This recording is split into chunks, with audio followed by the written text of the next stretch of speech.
Hello, can people hear me? Yes. Awesome. Hi. Hi, Arlene. Hi. Hi, Christina. Nice to see you. Yeah, it's nice to see you too. You got people joining? Yeah, we've got 18 people currently, I believe. Oh my gosh. Yeah. Alrighty. So while we're waiting, just a couple of minutes here before we start, I would love, I know it's cheesy. I always think it's cheesy, but I would love to know where people are from. If you want to type in the chat, that would be fantastic. Oh, how do I do that? Yes, if you Type look it at in? the bottom, it'll say chat. Oh yeah. If you click on that, then there will be um, there should be Oh, it depends on what kind of machine you're watching on, but it's usually off to the right. Rick's from Portland. I love Oregon. It's so pretty down there. Colorado. Never been. Couple of you guys that I know from the NIMO.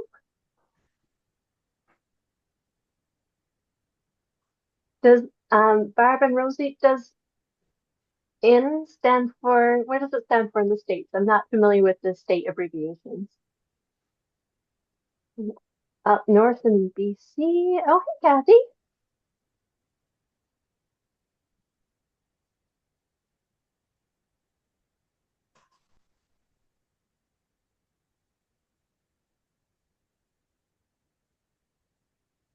Wallaton. Fun, fun. All right, it is 6 o'clock. So I'm just going to go and start to share my screen.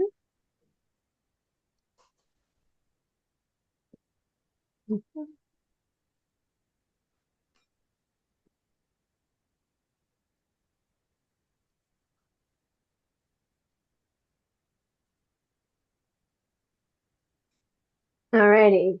You guys all see the presentation there? Picture of Jubilee, my little border collie on the beach. yeah. Wonderful.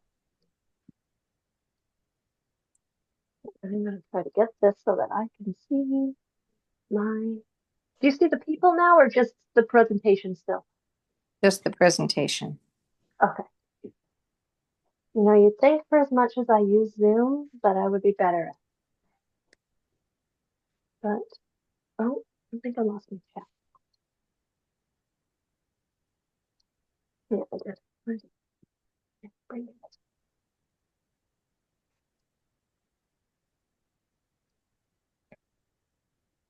So once we start up here, I'm going to lose the chat window.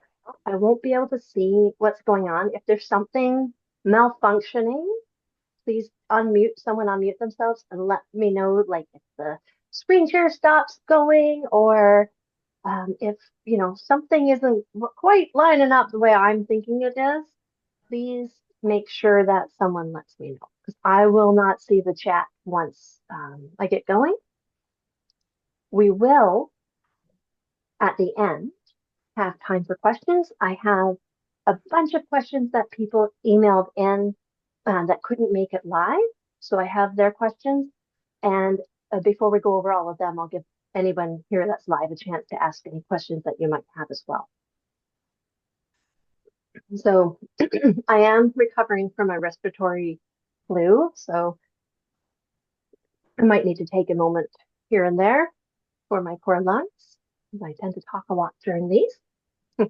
So I've been working with reactivity with big feelings dogs, with dogs that really just um, struggle with things that we might think of as everyday things for the average dog.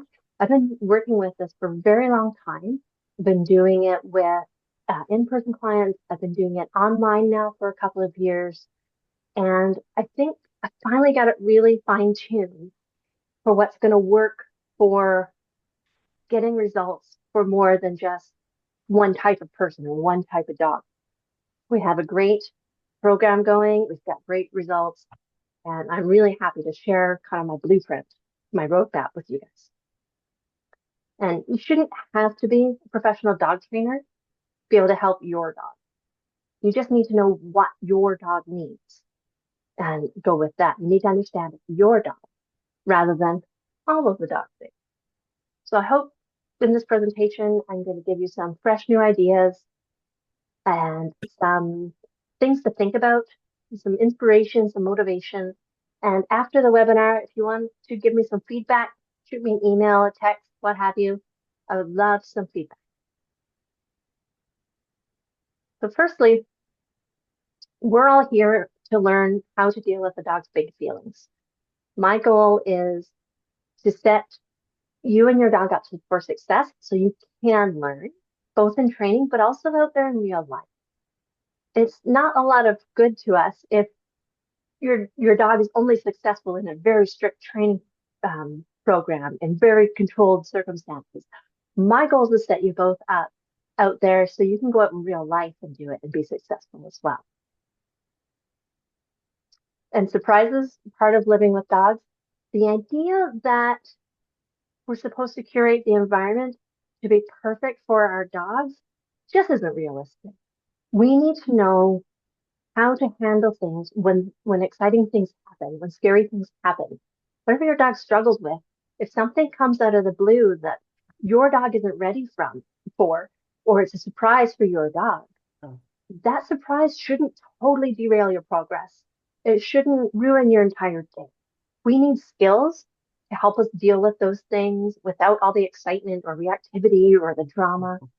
That's a very important part of helping our dogs with big feelings because the world isn't built for them. The world is built for, the happy-go-lucky average pet dog. And real change doesn't come from trying to control our dogs. It comes from changing how they feel about things. We want to take big feelings that they have about things in the world that might make their life a little more challenging or our life a little more challenging. And we want to change those big feelings about it. Give them whatever it is that dog needs, whether it's confidence or self-control or frustration tolerance. There's lots of things that could be the missing piece for that dog. And we're going to figure out what does each dog need. And today, you're also going to hear about my 6-month program, Dream Dog. It's opening with an early sign-up bonus. So for 48 hours, if you do sign up for Dream Dog, in the first 48 hours, you get a special bonus. And we'll talk about that at the very end of the presentation. If you're feeling stuck, I have been there. For some of you that I talked to here, you've known me a long time, and you might recognize this little dog. And we were stuck. We were pretty stuck when I got her. You might dread walking your dog. You might be afraid to have friends over. And you might just drive down the street and see somebody walking their dog on the leash. They've got a coffee. They're hanging out with their friends. And it looks like they've got no cares in the world. And then you go, ugh, how come I can't have that, right? You start feeling envious about people who are just out there having a good time. And that's pretty normal. You might work hard to feel like nothing changes. You might try in-person classes, courses, all the books, all the YouTubes, all the TikToks. You've tried desensitization, counter conditioning. You probably know more trainer terminology than you ever thought you needed to know. Maybe you've tried obedience or corrections, private lessons, or you've shipped your dog off for a few weeks thinking someone else maybe can help them. And you're just not sure why things aren't working for your dog. Why, you see this guy on TikTok and dog fixed in 35 seconds, yet we're working with our dog for months on end, and you might feel like, why isn't it working? I've been there too, and we're going to help you try to get out of that being stuck. What do we want? We want to visualize this transformation. What would it be like when the problem is actually solved? Whatever the problem your dog is challenged with, what's it going to feel like when it's solved, when it's gone, when it's something you just talk about as in the past? Like, oh, can you believe how hard it used to be? You want to feel connected with your dog. You want to feel safe. A lot of people end up with dogs with big feelings and they might end up being pulled over or maybe bit, or they're worried that your dog's going to pull someone else over or knock someone else over or bite somebody. And you want to get results. You really just want to enjoy your dog, whether you're at home and at walks, and to do it together, not by sending them off for somebody else. Dogs aren't little robots where we can just, flip some switches on a neck and the program. A lot of the stuff is relationship based. We need to learn how to give our dogs what they need and how to train them to fit into this crazy life in the city or wherever you live. And you want to be able to do all that while still having a life. Most of us can't just quit everything else and spend full-time dog training. That's just not realistic and it's not a balanced life. So my goal is to help you make a plan that fits into your life, that fits into your day-to-day routine so that you're not feeling like this dog has just taken over your entire life, unless that's what you want. If that's what you want, if this dog is your hobby, your best friend, and you want to spend all your time doing stuff, cool. You don't have to. Training a dog and helping a dog, even if they have big feelings, can be just part of a normal everyday life.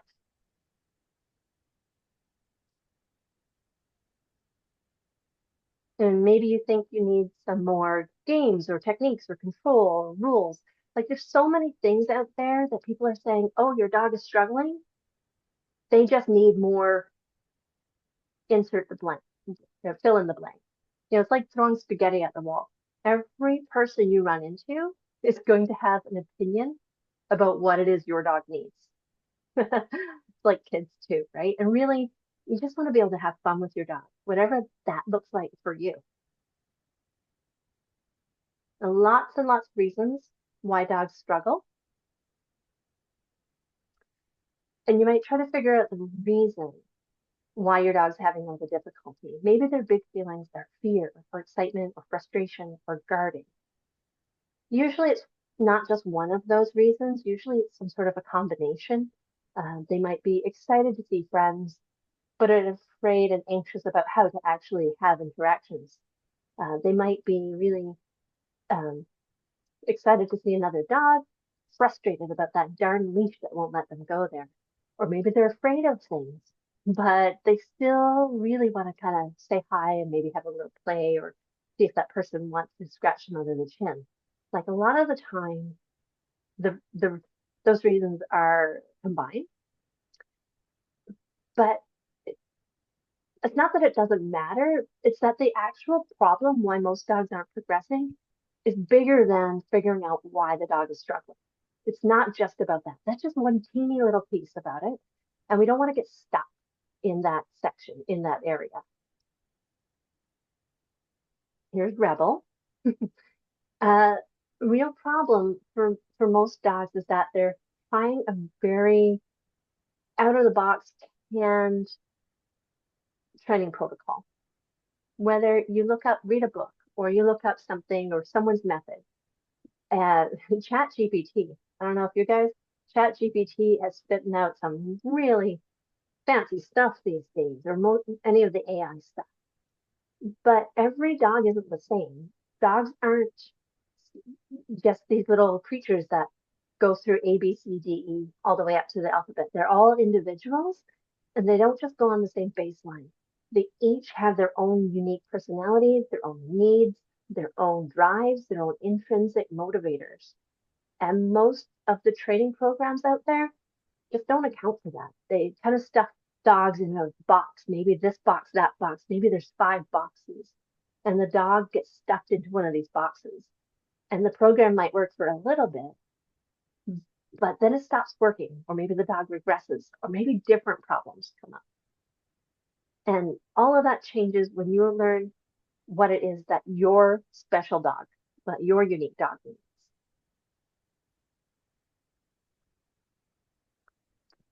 What you need to figure out what you need, because you're an important part of this relationship. You're part of this team. Your needs actually matter. So we need to figure out, what do you need as the dog's person, and what does your dog need? And then we take that picture and we make games to build those skills. You want to have fun teaching your dog what they need to know, filling in those gaps? No dog is going to need the exact same thing as another dog. And we have to stop trying to fit dogs into these cookie cutter molds, because just because this is a border collie and you have a border collie, they might not have the same needs. You're unique, your dog is unique, and your training plan needs to be unique. But not only that, your training plan needs to be dynamic. As your dog learns, or as you learn, or as confidence grows and problem solving skills grow, we need to be able to tweak that plan on the fly.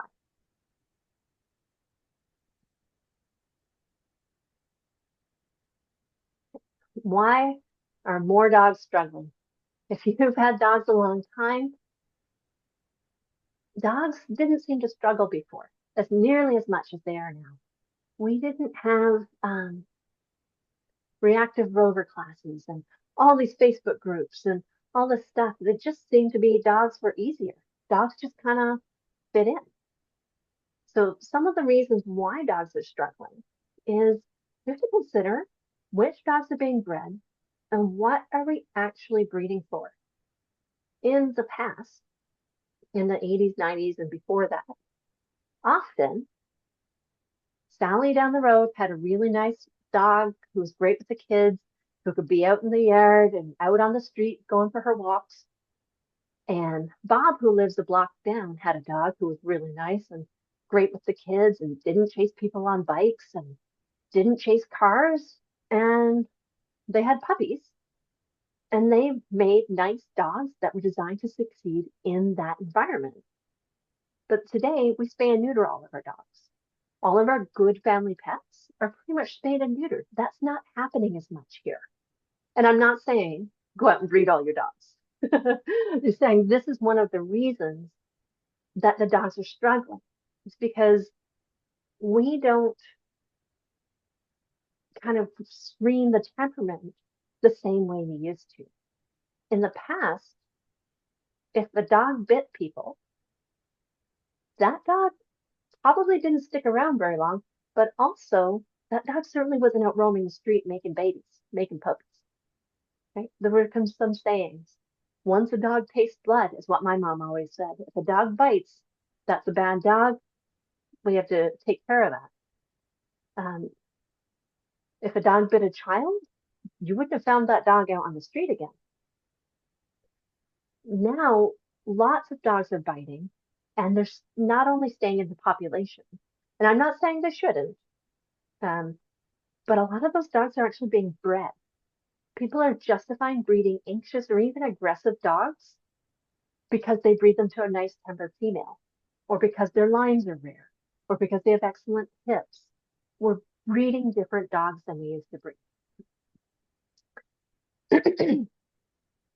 In the other direction of changing tolerance for behavior, I talked about, once a dog tastes blood, or dogs who bite kids didn't stick around. But we're also coming to understand that if we breed dogs for aggression, it's normal for them to have aggression, right? So we're kind of meeting the dog halfway more. We'll really change the tolerance for what is appropriate or acceptable. Expectations. I do free discovery calls. So if you want to work with me, you can't just book a lesson. We're going to have a phone call first, because I want to make sure we're on the same page. Dogs are sentient beings. I love my dogs. I love my dogs likely a little bit too much than is healthy. Okay. I absolutely love my dogs, but they're not furry people. They are dogs. They are dogs, a lot of them who have been bred either on purpose or naturally, with the like street dog types, for specific temperaments, for specific needs. And it's really important that we set up our dogs for success by having fair and realistic expectations for them, rather than thinking of them as kind of furry humans. Like, why would my dog bite somebody? Well, maybe if we don't set them up for success, it's a breed that's bred to be protective, it might make sense, right? On the expectation lines, a German Shepherd, working line German Shepherd, doesn't belong in a daycare. Herding bred Border Collie is not likely to be super appropriate at the dog park. They're going to herd everybody.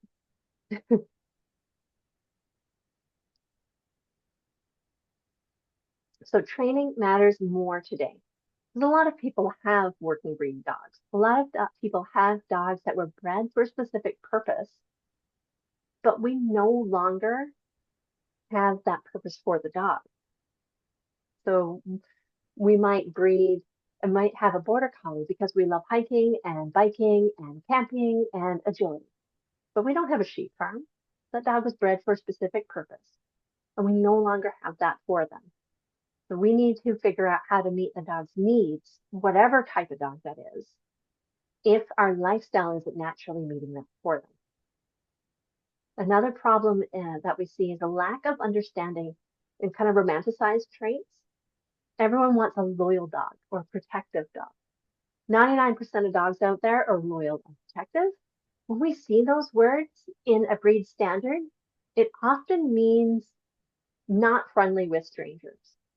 It might mean they're quicker to aggress towards other dogs, or maybe it means a protective dog is likely to be a resource guarder. That's important if you're bringing that dog home where there's toddlers or cats or smaller dogs. There's a lot of conflicting advice, trends, training philosophies. I mean, you can go drive yourself batty going around TikTok or Facebook and seeing all the different training advice out there. And no one's doing it the same, right? Dog training is an unregulated industry. Absolutely anybody watching this, anybody in the world can put up a website or a TikTok channel, choose a training method that they like, maybe hire a marketing agency, and poof, you're famous. Doesn't really mean you know what you're doing. It doesn't mean that the methods you're using or that person is using are ethical or even effective over the long term. Just because something looks good in a little snippet of social media, a little clip on social media or on their website or on YouTube, it doesn't mean that's real life. It doesn't mean that that's really the full big picture. Mismatch between the dog and the environment, right? Our Border Collie is likely to struggle in an apartment, not just because of a lack of exercise. So if we live in an apartment and we get something like a high energy Border Collie, I'm saying them a lot because that's one of my breeds. The struggle for that collie, even if you're a super active person, might be the constant stimulation. These dogs are bred to live on a farm. They're hyper sensitive to stimulation. So car, person walking down the street, down that hallway outside your apartment, people outside. All of that stimulation might mean that dog is not suited to that environment, even if you give them lots of exercise. Or maybe there's stuff we can do there to make that work for the dog. But we have to be aware of it. We need to know what's going on.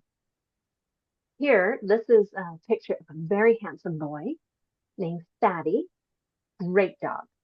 Absolutely phenomenal dog. I really enjoyed working with him. And he was rehomed. So this fellow, young, hyper, social terrier dog, terrier mix, ended up in a home where they like to go live in a timeshare, where they were living in like a townhome. And then they would go stay places in hotels. And they were older. He really benefited from being rehomed to a family friend who had a yard and a family and kids for him to play with. And they hiked, and they had no goals of taking him to hotels and those types of places. So sometimes it's really a mismatch between dog and environment. And sometimes we can make adjustments there so that the dog can be successful. And then sometimes it's okay to say, hey, this is not a great match. It's more humane if my dog goes and lives with somebody who is a great match. like in the instance of Fatty.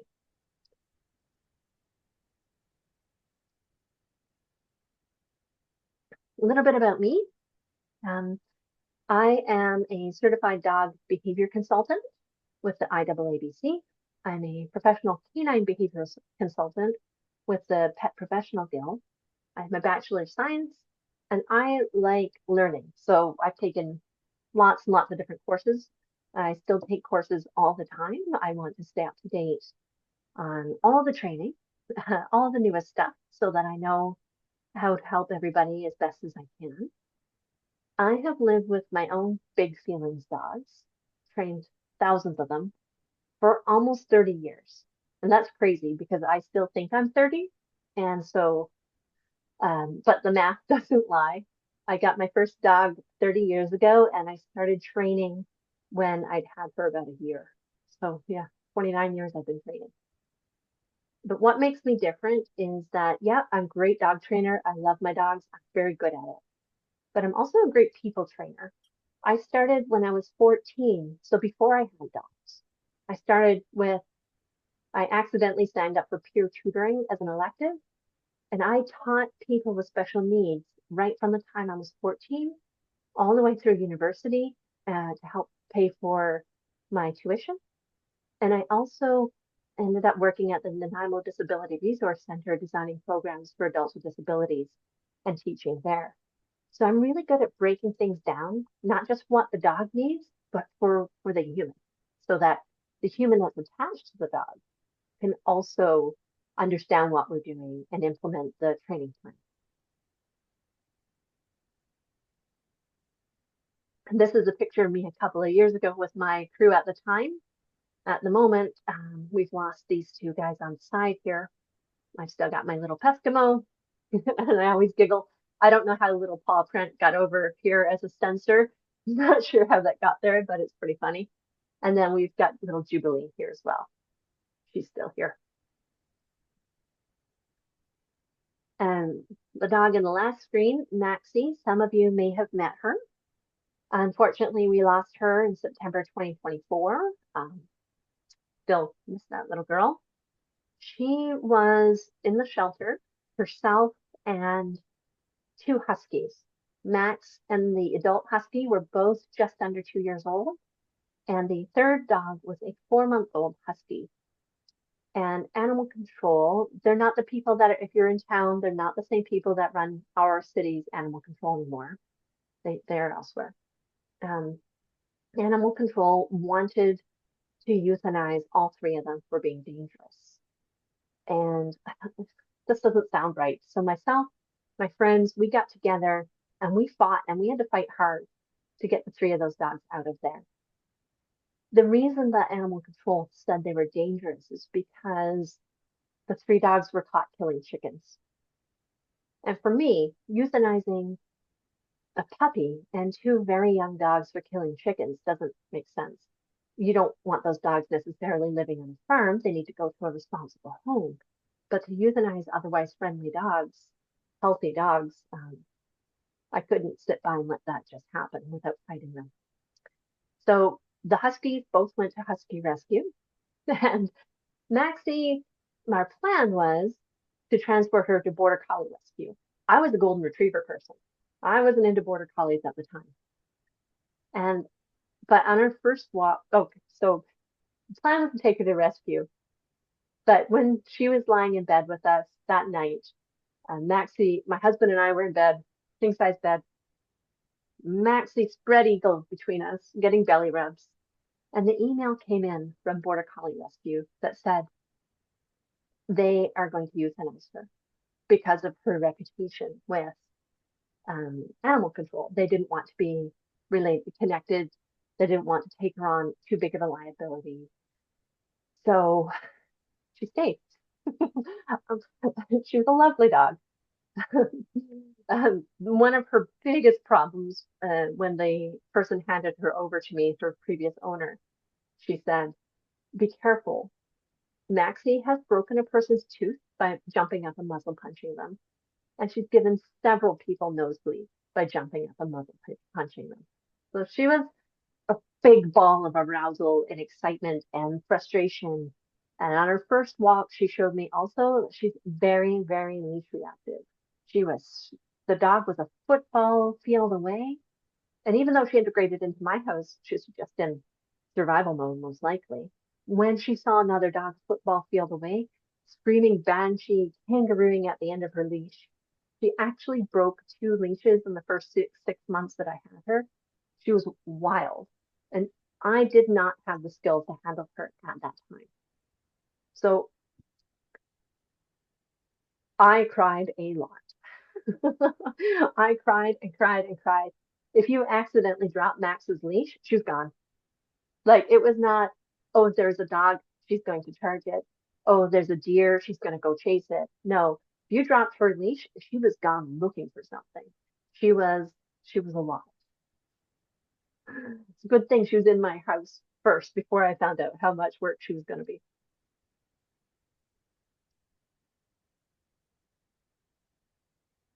But before Maxie, I used all of the tools that are commonly used to suppress behavior to control dogs. I used the e-collars, I used the prong collars, the scruff, the alpha rolls. I did it all because that's what we did then. That's what the courses were. When you went with your aggressive dog or your reactive dog somewhere, that's what you were taught.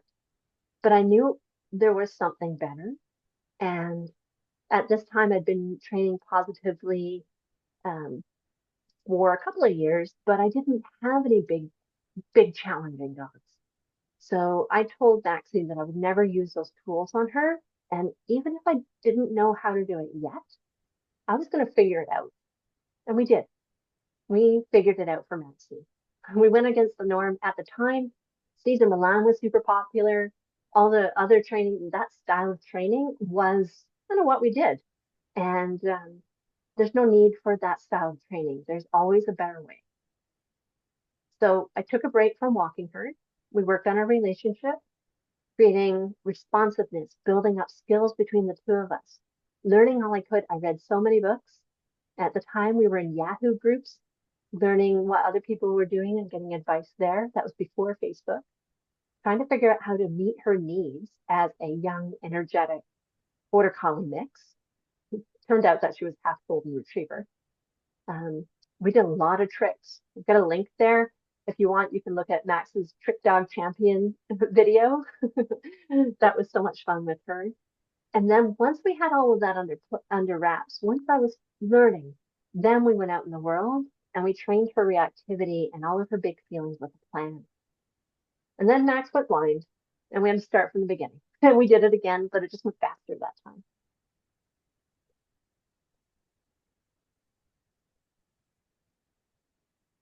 Maxie became my go-to helper dog and my puppy socializer. And I didn't realize how much these pictures, I might cry. Um, I didn't know how important these would be to me until she died.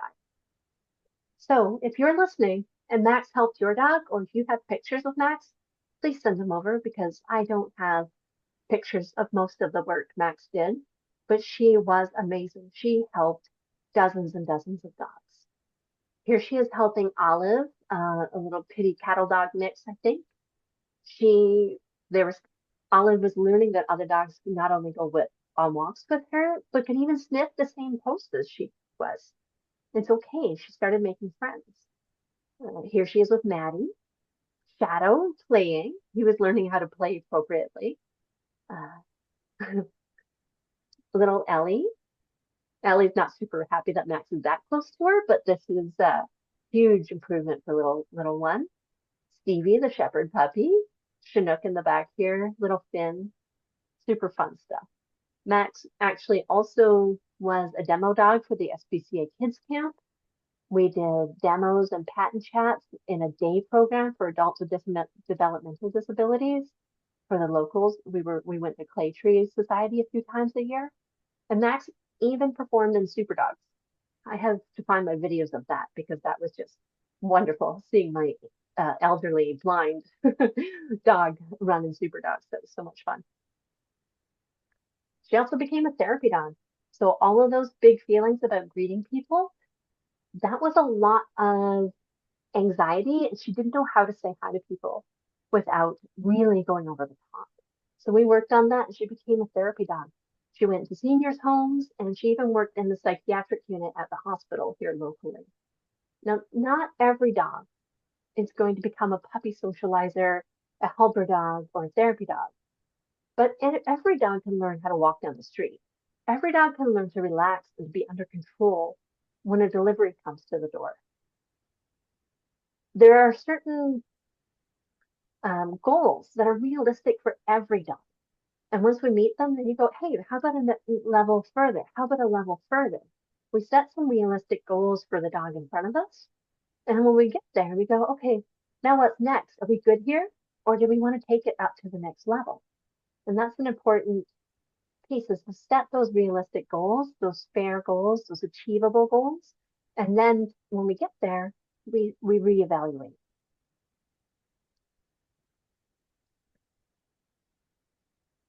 The first step in doing all of that, before we make a training plan, it's important to figure out, take some time, figure out what's going on for your dog. Why is your dog struggling? Is it genetics? Learned history? Do you have a big dog that every single time they went to say hi to a little dog, that little dog got overwhelmed and went snap, snap, snap in their face? And now they don't like little dogs. Maybe you have a little dog who's learned that big dogs come over and invade their space and don't listen. And so now they know that big dogs aren't safe and they're not polite, so they react to them. Maybe they've learned that children are fast and unpredictable, or skateboarders. Or the Amazon guy comes by, and every time they lose their marbles, they bark, bark, bark at the Amazon guy, and he drops that package and leaves.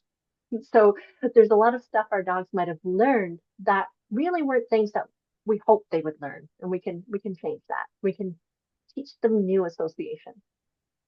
Is your dog struggling because of your living environment? Do some changes. Maybe we put some frosting up on the windows. Maybe we put up baby gates. Maybe we set some quiet rest spaces for your dog. There's lots of stuff we can do that'll help a dog if the environment is pretty good, but not quite right for the dog to succeed. And then we really want to check our expectations.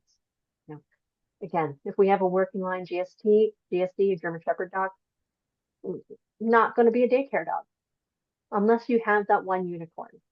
But as a general rule, certain dogs aren't going to excel in certain environments, whereas that same dog would be top of the line and absolutely excel when we have expectations that are in line with the dog's breeding or temperament or genetics. And then, what does your dog need? Do they need to feel safe? Does your dog feel unsafe at home or when people come over or when you go for a walk? That's number one. We make sure our dogs feel safe.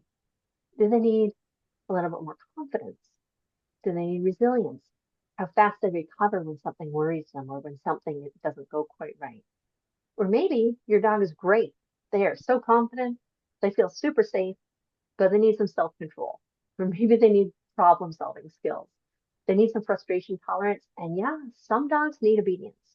Not all dogs. Obedience gets a bad rep these days because it used to be taught with a lot of compliance, sit or else. I'm only going to say it once kind of attitude.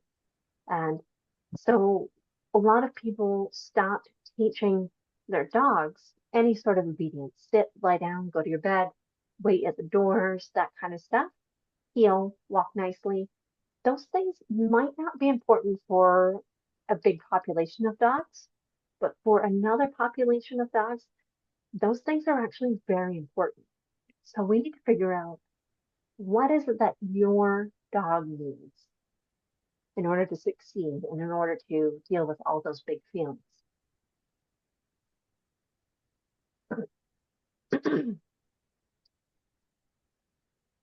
And once we figure out what it is our dog needs, we apply the roadmap. It's the same roadmap, but how we apply it is unique to each team. You're unique, your dog is unique, and so the roadmap is going to be the same formula, But what we do in each stage is going to be unique to your dog. Preparing the foundations. So is your dog even ready to learn? A lot of the calls I get will come in and say, oh yeah, we'll talk about the dog. And I'm like, okay, does your dog ever limp after a walk or after playing ball or swimming, whatever you do with your dog? Oh yeah, the dog has hip dysplasia and a bad knee. Like, all right, well, if your dog's in pain, even low-grade chronic pain, we need to take care of that before we can ask them to learn new things. A dog who's in pain is going to struggle. And so if we have all those ortho things, maybe ear infections, allergies, UTIs are big ones if you have a young, especially female puppy, but males can get them too. All of those things, inflammation in general, can contribute to mental health challenges. And that's studied and proven in humans as well. So we really need to take care of all that vet and health stuff first before we ask them to learn the hard things. Otherwise, we might just be beating our heads against the wall. Species appropriate eating habits. Some red flags for me are a dog who doesn't eat, a dog who regurgitates or vomits on a regular basis, especially bile in the morning, or a dog that will wake up in the middle of the night and eat. Those are some big red flags that the dog isn't doing well. And we want to get on top of that and help that dog eat in a healthy, species appropriate way. There is a huge connection between the gut and the brain. The gut microbiome contains something like trillions of bacteria, and it plays a crucial role in neurotransmitters like serotonin, which are essential for mood regulation. Those are very important. When our dog's stomach isn't doing well, the rest of them, their ability to handle stress is not going to do well. Sleep and rest. A lot of dogs don't get enough sleep, particularly puppies, adolescents, or those hypervigilant dogs. They likely need more sleep than you think they do, but they also need more sleep than they think they do. And that might mean that they get put in a bedroom or in a crate or in a quiet area for some rest a few times a day until they get caught up and get back into a habit. Once we can build them into a habit of sleeping well, then we can take away a lot of that structure and then they understand how to rest properly. But rest is something that is taught for a lot of dogs. It doesn't come naturally. They'll just go, go, go, go, go until they crash. And then they've got nothing left to deal with the rest of the world. Appropriate exercise. Sniffy walks are great. Every dog would generally benefit from a walk on a long line where they can just sniff and smell things and pee on a tree and all of that stuff. And that's important. Don't get me wrong. It is really important, those types of walks for our dogs. But some dogs need fast and furious tug, wrestle, fetch. They need that adrenaline. They need that physical challenge. So make sure we're looking at appropriate exercise for the dog that we have. Maybe we have a dachshund. That dachshund might have a really strong desire to dig. So that might be a breed-specific exercise activity that the dog needs. Herding dogs might need some herding type activity, which is that long, loping, arcing, flanking, off-leash time. So every dog needs different types of exercise. For every breed type, different type. I'm just going to mute right there. After we make sure our dog is ready to learn, all those things are in place. What's your relationship like? Can you play with your dog? Do you know how to play with your dog? Does your dog know how to play with you? What kind of activities do you do together where it's just easy, where you can just enjoy each other's company, that bonding time? And then, do you know how to communicate with your dog? If you've only ever had labs and now you have a little Mexican street dog, they communicate very differently. If you've only had really sensitive little Spitz and now you've got a big bruiser working line German Shepherd, their communication is going to be really different. And it's important to recognize that and to respect that so that you might need help learning how to communicate with this dog, even though you might know how to communicate with other dogs that you've had in your life. And then you matter too. Are you ready to learn? Are you living in that fight or flight? Are you on edge? Are you exhausted? Right? Your needs matter. Your comfort level matters. And your journey, you're an important part of your journey with your dog. It's a team. And you're part of what makes that unique. So don't discount what you need as well. We want to sit here and find a nice starting point where everybody's needs are getting met, where everybody's doing okay. And then we can, move forward into the games that are going to build up these skills.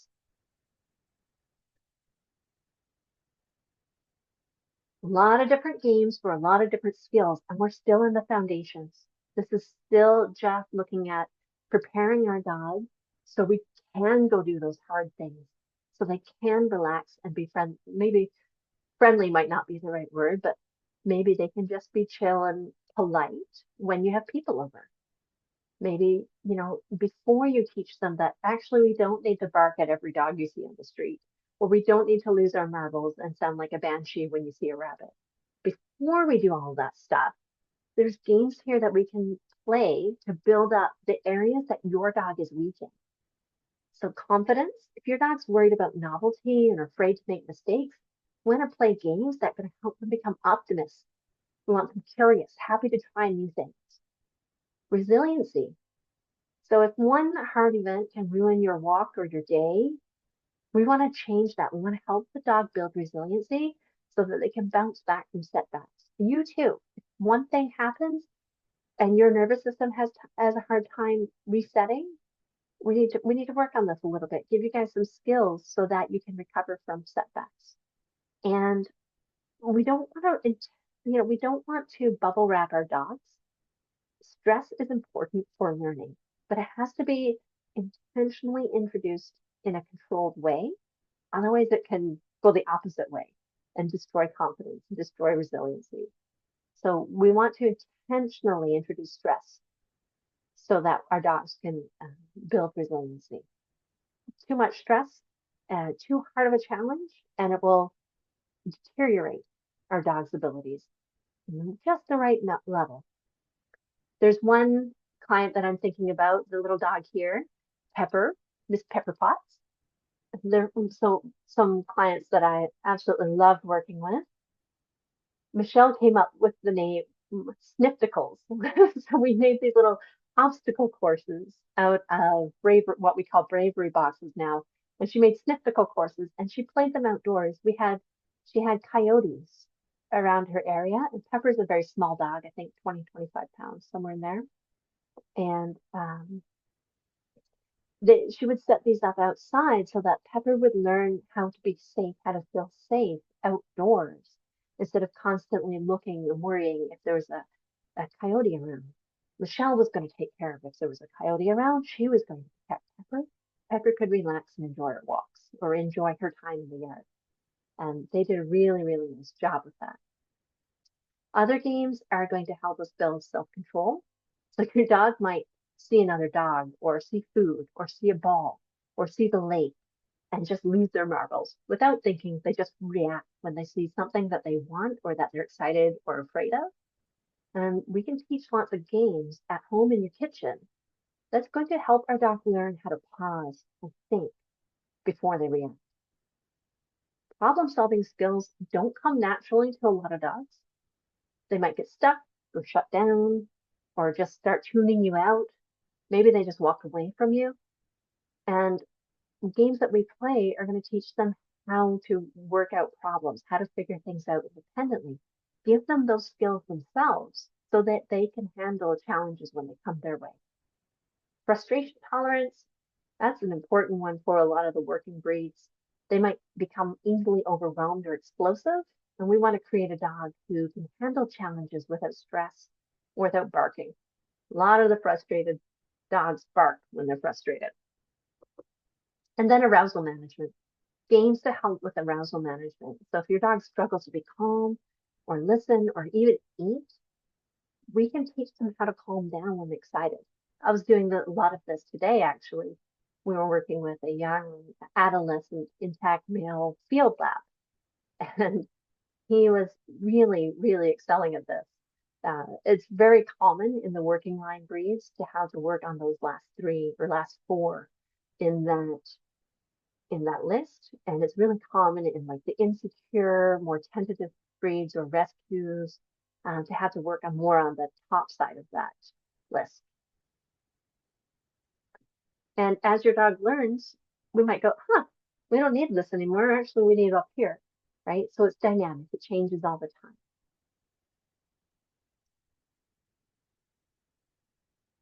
Here's some examples. So firstly, the little Aussie puppy in the corner, she's just using this bravery box. It's just a basket with a bunch of stuff in it.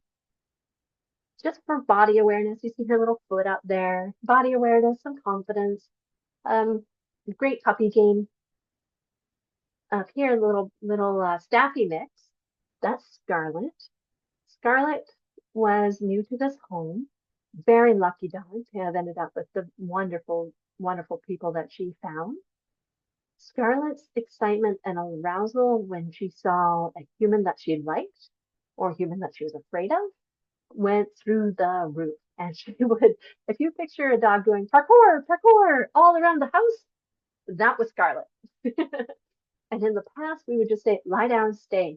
But she couldn't do it. So we used bravery boxes strategically to help her learn how to manage her arousal in those situations.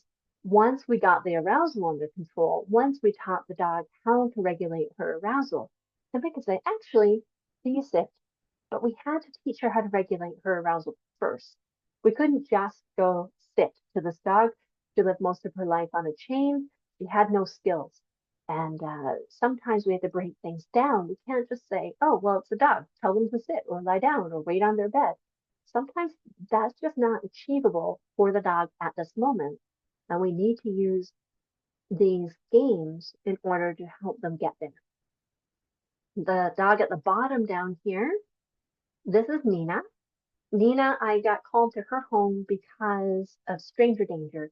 Very protective dog, did not like strangers in her house, period. And again, that protectiveness is genetic for her. She was just like, no way am I going to sit on this bed and watch you walk around my house. You're probably a murderer. So we had to break it down. We can say, I get it. You have all this anxiety about me being in the house. Here's an outlet for your energy. And here's a way that you can still feel not trapped. She felt trapped when we asked her to sit. She felt trapped if you asked her to stay on her bed. So, hey, you're not trapped. You're also not allowed to charge over there and give that person what for. But here's something appropriate for you to do. Here's something for you to do with your anxiety. Here's a way you can build confidence using these bravery boxes. And then Tessie, the lab here, Tess was super easygoing at the vets, but then a vet accidentally, obviously, hit her sciatic nerve when he's doing acupuncture or trigger point or something along those lines. The dog had a really traumatic vet visit. It hurt a lot. And so from that point on, if anyone came near her with a needle or a pen, a clipboard, anything like that in her hands in a veterinary setting, nope, was not having it. You were not touching her, period. And she had very, very big feelings about that. And we use bravery boxes in a way to give her control of the situation and teach her how to say, kind of like when you're at the dentist and they put the dam in your mouth and you're allowed to put your hand up and they'll give you a break. We use bravery boxes for her to teach her how to say, I need a break right now, to give her some control over the environment so that she felt safe. So we could build up her confidence that way, that no one was going to force her. We were going to wait until she was ready and we'd go slowly. And I believe it was about a month after our lesson that I got a message that they actually did an injection. And then a month or so later, they got a blood draw and she didn't even notice. It was wonderful. But coming at the problem directly wasn't going to work for these dogs. We needed to give them some games to help them with the pieces that they were missing in order to be successful.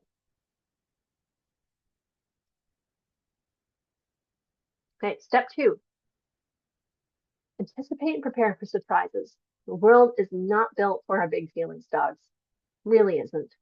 Your walks might feel like a gamble, or if people coming over sounds absolutely exhausting, you know, you might be constantly scanning the environment, holding your breath, hoping nothing surprises your dog so that there's no reactions.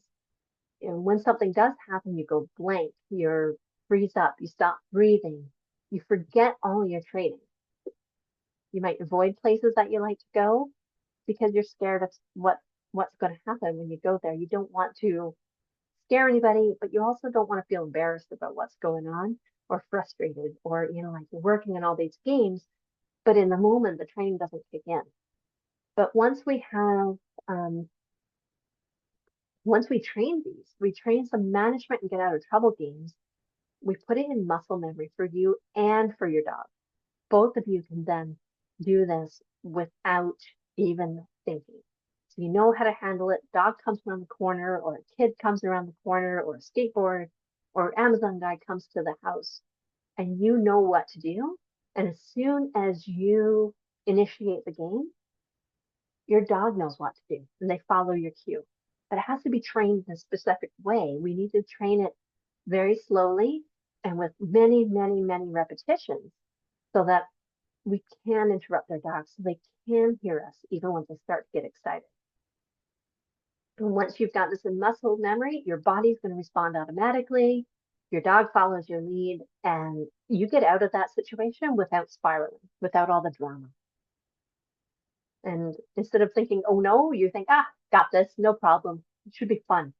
I know it doesn't sound fun until you're there, but you can see a video on the next slide of, before we get there, this game, we're going to talk about a game, one of my favorite games called None of Your Beeswax. I've got the game up, how to train it for free on my YouTube channel. If you have trouble finding it, I'll put it in an email, but if you have trouble finding it, just give me a shout. I'll send you the link. But None of Your Beeswax is one of my favorite games for this.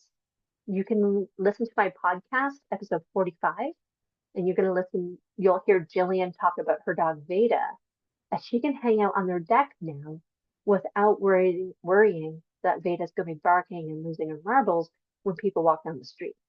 This None of Your Beeswax isn't let's fix it. It's hey, that's not for you right now, sweetheart.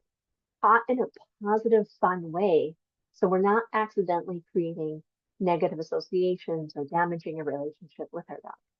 Okay, on the next slide, there is barking. Very loud alarm barking. So I'm just warning you, if your dogs are nearby or if you have your volume up loud. Okay, 3, 2, 1. This is Rebel. Oh, good, it didn't automatically play. So Rebel likes to look out this window and lose it. If someone walks by or if there's a squirrel, she's a big American bully, so she's a big girl. And her favorite game was to make sure that nothing went by or hung out in her yard without knowing that she lived there. And so now you're going to hear Rebel barking and Kim, a few clips of different times that Kim was playing with None of Your Beeswax. Rebel and Kim are also on my podcast, episode 49.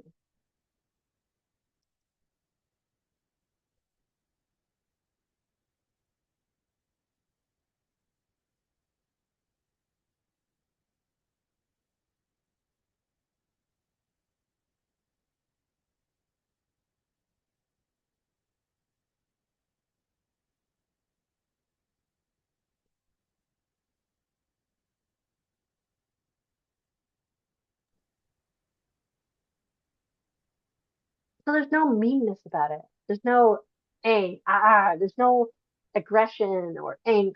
It's all fun, and Rebel actually turns herself away from things outside now.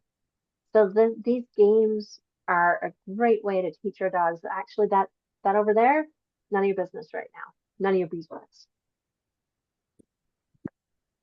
Now, once we have some of these management games in place, once we have all our dog's needs met and everything set up to learn, then we're actually ready to go and train the hard stuff. Okay? So now we're at actually changing our dog's feeling about the things in the world. Well,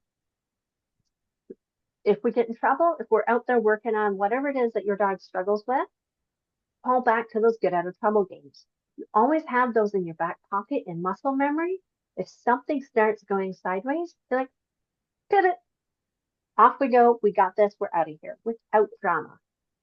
And so once we're here ready to get out there, we're going to start by goal setting. Set some short-term, medium-term, and long-term goals. Short-term should be like, what can I accomplish in 2 weeks? If we only set goals that are really long, way out there, we'll get discouraged. Us humans, we need short-term goals to stay motivated, most of us. And that also allows us to go, oh, you know what? I thought this was going to be my medium-term goal, my long-term goal, but now that I'm here, this problem has actually become a priority.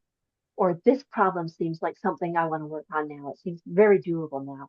So when we set short-term goals, it gives us regular check-ins so we can tweak our goals if it makes sense. We don't get stuck in this spot where we feel like we're just going down this road and not getting to that place that way down the road.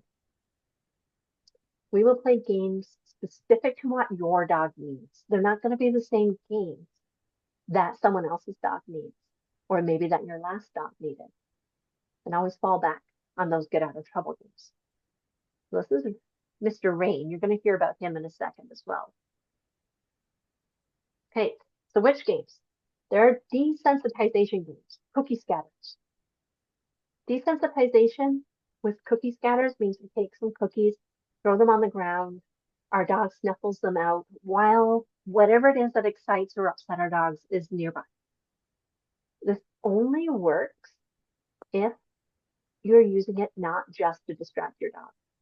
If you're distracting your dog, that's back in step 2. That's one of those management and get out of trouble games. If you're using cookie scatters as a desensitization game, some would argue counter conditioning, depends on how much your dog likes the food. A little bit of both.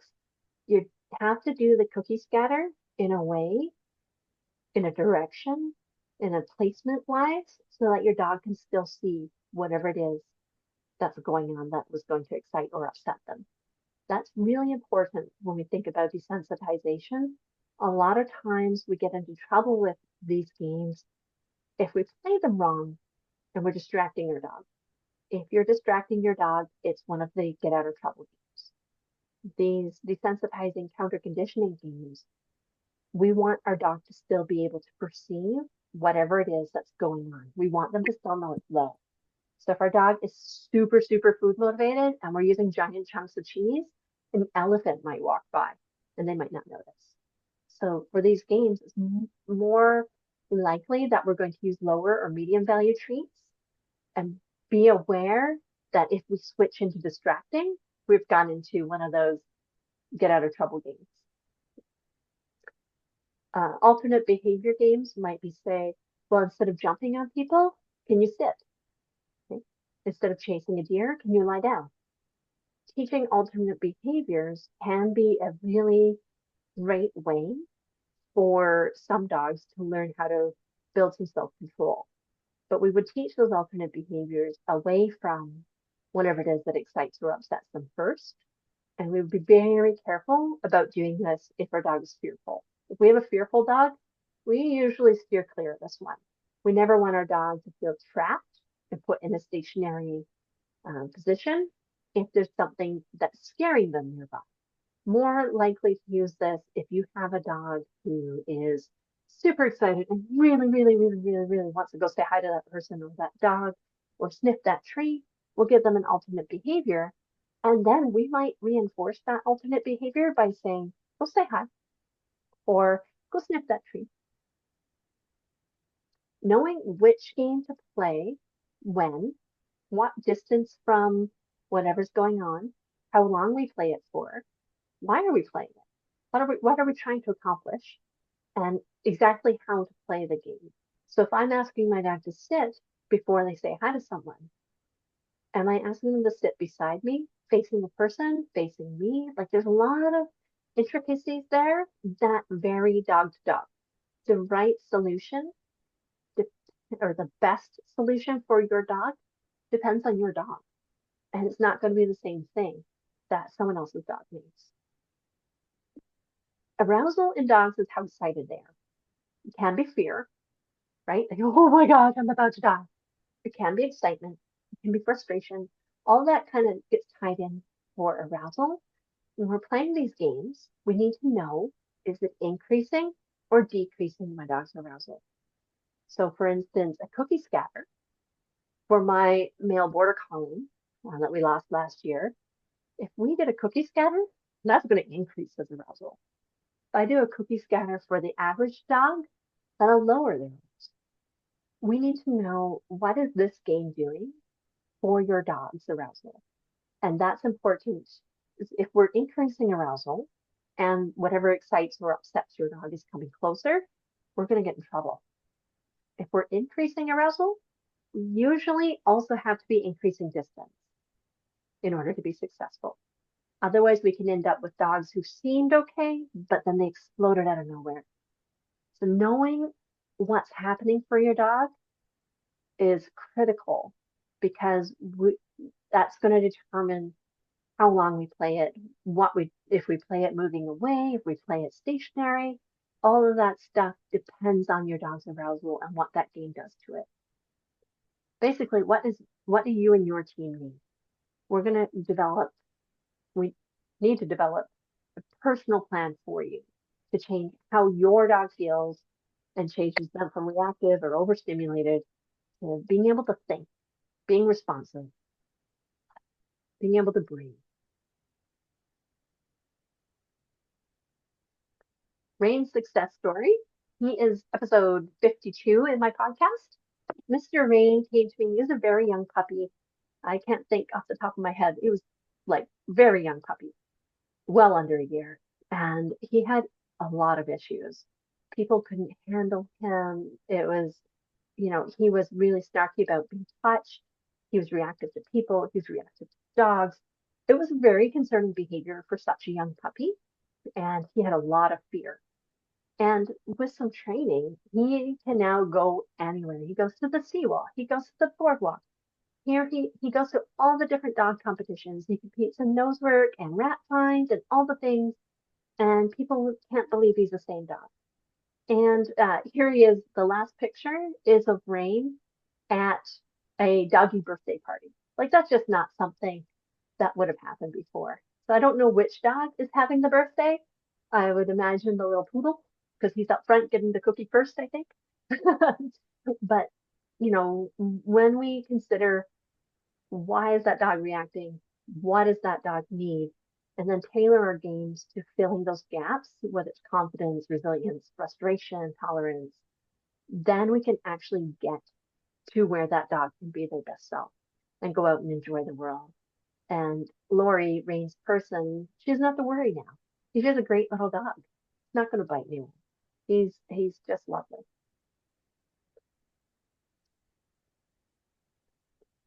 And then we put it all together. So when we do all that, step 1, 2, and 3 together, working those challenges, going out into the park, you start wishing the park was busier. You start looking for dogs or kids, or wishing the Amazon guy would come over. Start maybe ordering your Amazon orders one thing at a time. Not great for the environment. But we start feeling optimistic. We help our dogs become connected to us. That bond just strengthens. Their dogs become responsive, better at handling their emotions, us too, not just their dogs, ready for anything that life's going to throw at us. Confident, resilient, and thoughtful with some self-control all built in. We become better partners for our dog too. And one of my favorite things was working with people when I go out, they're like, oh, darn, the park's so quiet. I wish the park was busier. I love hearing that, because once we have all the pieces in place, working on our dog's challenges is not just safe, but it's fun. And that's the way it should be. Dog training should be fun. Should be fun for you, should be fun for your dog. This is myself with my golden retriever, Toby, and Kodiak, my mastiff livestock guardian type mix. All right, can you do this? Yep, I can help you.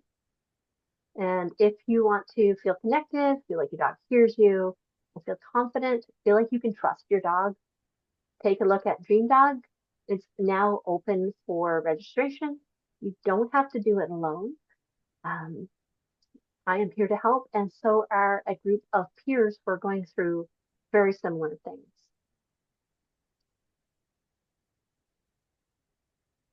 Dream Dog is a 6-month program. I've been running a very similar program for 8 weeks, and it's just not long enough. Life happens, you get busy, 6 months, you can come and go as you like. In that 6 months, come every week, come every day if you want, or take 2 weeks off. It's not as big of a deal now because it's a full 6 months. And our goal is to help you bring out your dog's full potential so you can just enjoy your days with your dog. This is Skeena, another one of my success stories. She just moved away and she is episode 47 on my podcast. If you want to hear about her story, I just love this picture of her. Makes me smile every time I hear it, I see it.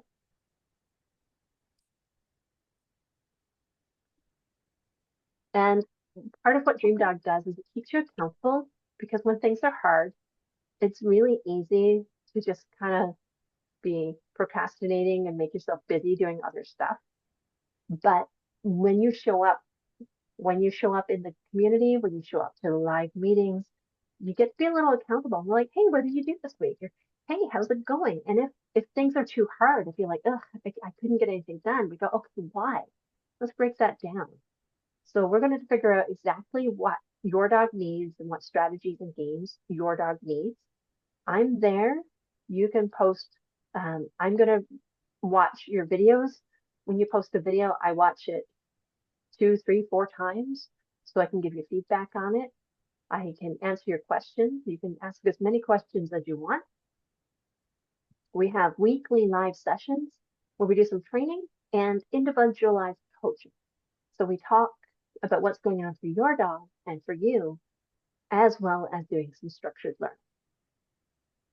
And that consistent progress, that practice, knowing that if you get stuck, you don't have to wait 2 weeks or a week or a month until you see your trainer again. Just post a question right then. It's all, you've got feedback and support every step of the way, every day if that's as often as you want to check in. You don't have to come every day, but you can. Certainly, I'm there. You get a stronger bond with your dog, trust, communication, confidence. We do a lot of play. I'm really big on playing, learning how to play with our dogs in a way that makes sense for you and your dog. And of course, positive, effective training. It always feels good when our dog overcomes a challenge that was really bringing us down. And the community, I can't say enough about the community. I think some really good long-term friendships have been forged in these communities because you're with a very small group of peers who have very similar challenges. So they understand when you're feeling down. They understand when your dog did something that your neighbor might not think is a big deal, but you're like, woohoo, look what my dog just did. You have people who get it. And it's just been lovely. That's a surprise. I didn't realize how wonderful the community would actually be. But that's probably my favorite part about the whole thing now, is watching people support each other. Okay, we discover our dog. Step 1 of that is I'll give you a questionnaire. I want to know everything there is to know about your dog. I'm going to get to know you and your dog very, very well. And during our first live call on Zoom, kind of like this, but with fewer people, we will talk face to face, figure out what's going on for your dog, what they need, what you need, where you're feeling comfortable or uncomfortable, and make a plan. And that's my superpower, is figuring out what it is you and your dog need right now in order to make some steps forward and then to adjust that as you both learn. And you'll have homework right away that's specific to what your dog needs not just generic homework. And it's not about changing who they are. We're never going to change a border collie into being a golden retriever. That's not going to happen. You know, my Spitz isn't going to become a German Shepherd. We're not going to change who they are, but we're going to meet them where they are, celebrate who our dog is, and then grow together so that we can have a great, safe, fun life doing the things that make sense and that are fun for you guys. Weekly live sessions look kind of like this. Do Zoom, individualized coaching like we talked about. You can just hang out. I won't call on you and put you on the spot unless you click the little button and raise your hand. And then I'll call on you. We can have a chat about what's going on with you and your dog. We'll review any curriculum that is on the docket for that week or any games. And you can ask anything about your dog, about stuff that's going on in their conversation, or just about dog training in general. And these meetings, these live sessions are every Saturday at 9:30 a.m. PST. And they're recorded so you can watch them or rewatch them later. So you don't have to just take it all in then. It's going to be available to you down the line. I'm actually working. I want to make these available as audio recordings too, so you could listen to them while you're driving. I haven't quite figured out how to do that yet, but that's going to be part of the process too.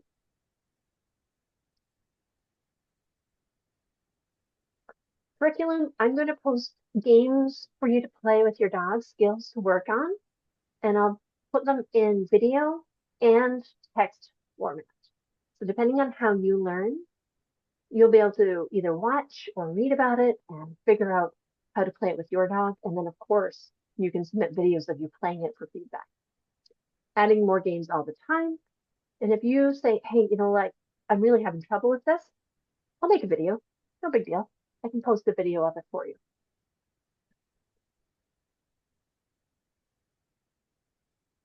Get daily feedback. You do not have to wait for the weekly call. If you're having trouble or you just had a success, you can post right then. You can say, hey, I'm having trouble with this.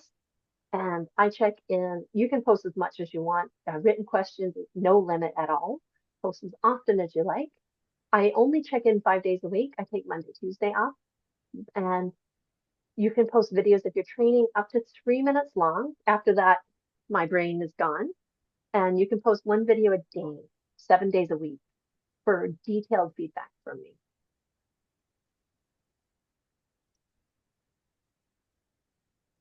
We're using Circle. So I used to use Facebook. And a lot of people don't like Facebook with good reasons. And a lot of people want to stay off of Facebook for lots of really good reasons. And it really became hard for me to track things. It was way too easy for things to kind of get lost. The organization of course on Facebook was just wasn't working. And the Circle I use because I chose this because I use it as a user, like as a student. I'm in 2 different programs where they use this and I'm a student. It's so nice and easy. I love it. There is apps for iPhone and Android. As an instructor, I'm usually on my computer with it, but as a user, I just do it from my phone. Super easy to post, super easy to put up videos, way easier than using YouTube or something like that. You can ask me for technical help anytime. I actually have a computer science degree. I'm pretty good with computers, with explaining how to use them for people, explaining how to do things with when people get stuck. And right now, I wanted to give Circle a little trial run before I decided to use it for Dream Duck. I have 22 people using it for a short 8-week course. And I haven't had a single negative feedback, and I haven't had a single tech question. And the age range of those 22 people is very big. So young people, more experienced people, seems to be everybody's having a good time with it. You can post all kinds of fun stuff, your wins, your cute stories, whatever. There are spaces for homework and there are spaces for just connecting.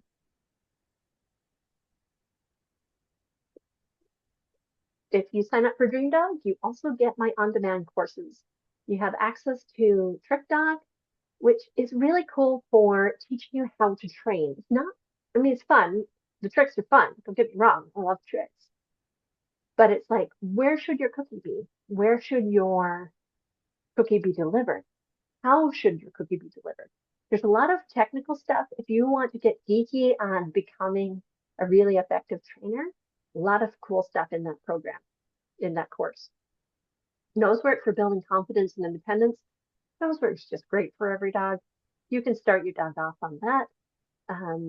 That's a fun one. And then station training for teaching self-control, especially if you have a multi-dog home or if you have a dog that maybe needs some help with recall or with some manners about the doorway. Station training is a really, really great course.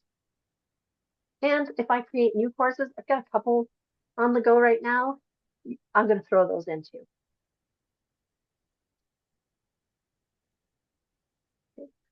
In a month, you'll kind of know where you are. You'll know which skills need to be built up. You have a bunch of fun, easy games to play to work on those skills. And in 3 months, I want you out there tackling those challenges, but confidently, and have a plan that you understand what you're doing and you understand what to do if a surprise happens. And you have that in your muscle memory. In 6 months, my goal is for you to understand how to modify your own plan and to understand what your dog needs in each moment. I want you to have those skills and be out there enjoying your dog. And my goal, and I'll be here as long as you need me, but my goal is for you to understand your dog and what they need so well that you don't need me anymore. I mean, you can come and hang out and be here for sure, and I'll help you as long as you'd like. But my goal is for you to start understanding your dog yourself so that you can start making those changes on the fly as your dog learns.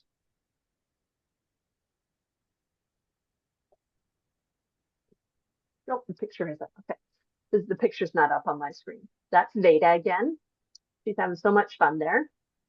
It's a Dream Dog 6-month program, and it's $24.49 Canadian, or I've broken it down into 6 monthly payments. And if you sign up before midnight on Friday, PST, you get a free 1-hour private video session with me. That's a $325 value, where we really just dig in and discover what's going on for your dog, what makes them unique, what does your dog need, what do you need. And you can use that session anytime from when you actually sign up and the end of the 6 months. So you can use that whenever it makes sense for you.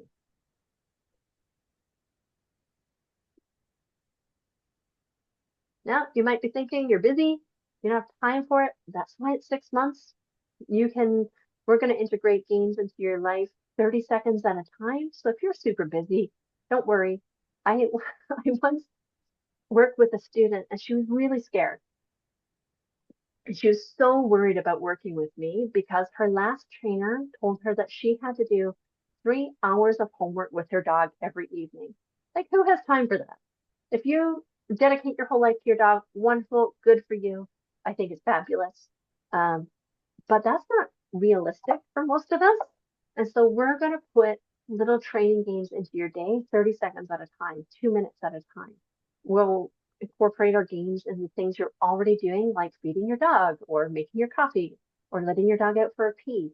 All of those things can have little quick games wrapped up in them that make a big difference with your dog down the road. And, like, if not now, when, right? Your dog's not going to outgrow reactivity, most likely. Very few dogs are going to outgrow things. And the longer they rehearse the behaviors that we don't like, the longer it takes to get back out of the woods. So you might think you've already tried it all, but this is different. We're going to tailor this to you. And if you're not tech savvy, don't worry. I got you. I'm going to help you. I'll be there. And if you're thinking, nothing's worked, it won't work for my dog. My dog's challenges are just too big. I bet your dog can progress. I bet we can break it down so that you can have success with your dog. And we're going to set those short-term goals so that you feel optimistic again. Not just your dog, but we want you to feel optimistic about training your dog. Whatever your goal is, whatever your challenges are with your dog, we can break it down and make a dent in that. Hey, does it matter if you're new to dog training? Absolutely not. We can start you off from the beginning. Will you be bored if you're advanced?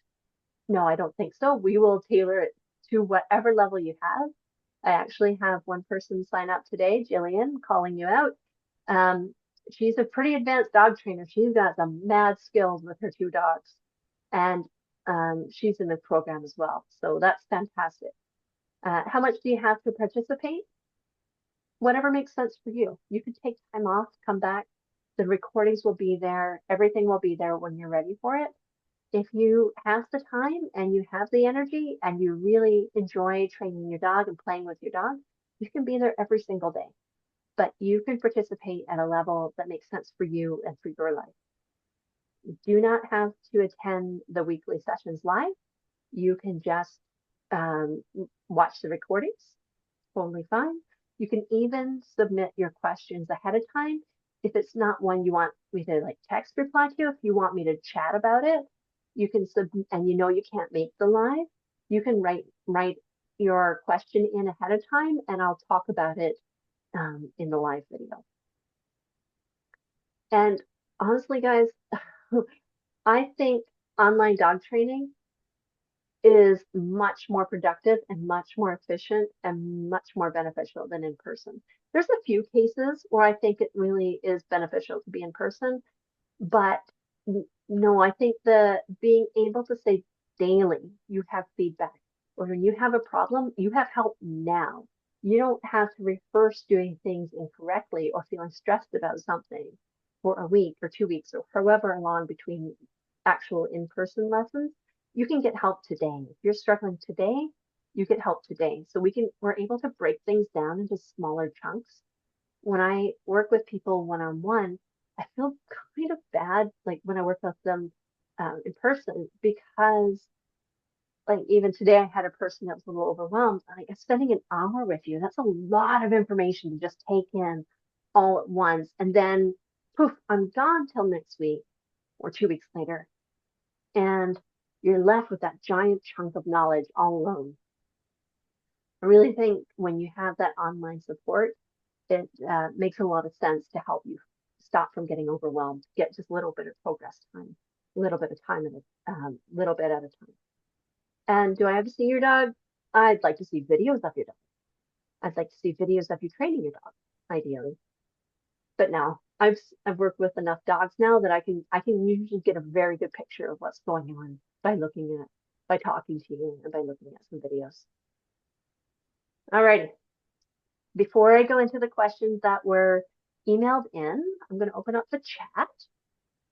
I'm going to stop sharing. There we go. I'm not sure whose feeling is on the screen right now. Let me see. Okay.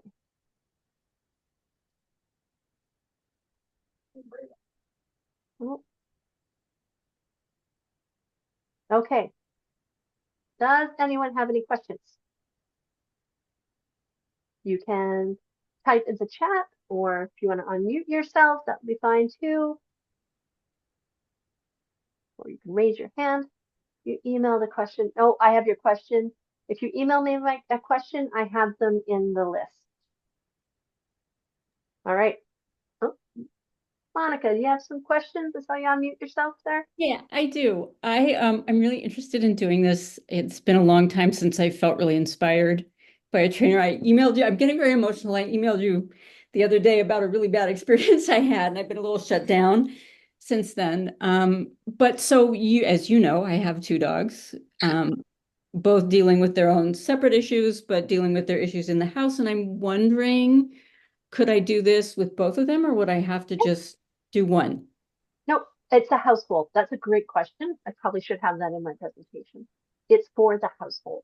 So for instance, we have Jillian, who I picked on already once today. She has two dogs, one of which is the bigger challenge, but you know, whoever's in your house is fine. We work with that.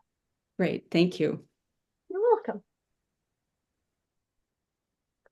And it's okay to get emotional. That is part of it. Things are overwhelming. Things are sometimes scary and sometimes dangerous. And the number of people that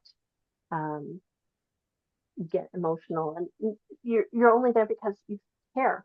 You care about your dogs, right? And that is okay. That's not a bad thing. So, and you won't be alone. It happens very, very frequently. So, all good. Okay. Anyone else have any questions before I go to the ones that were submitted?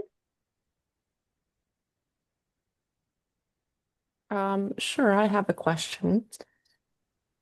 What if your dog is one, not food motivated, or so far play motivated, or any kind of motivated that I can possibly find for games? We would work on that.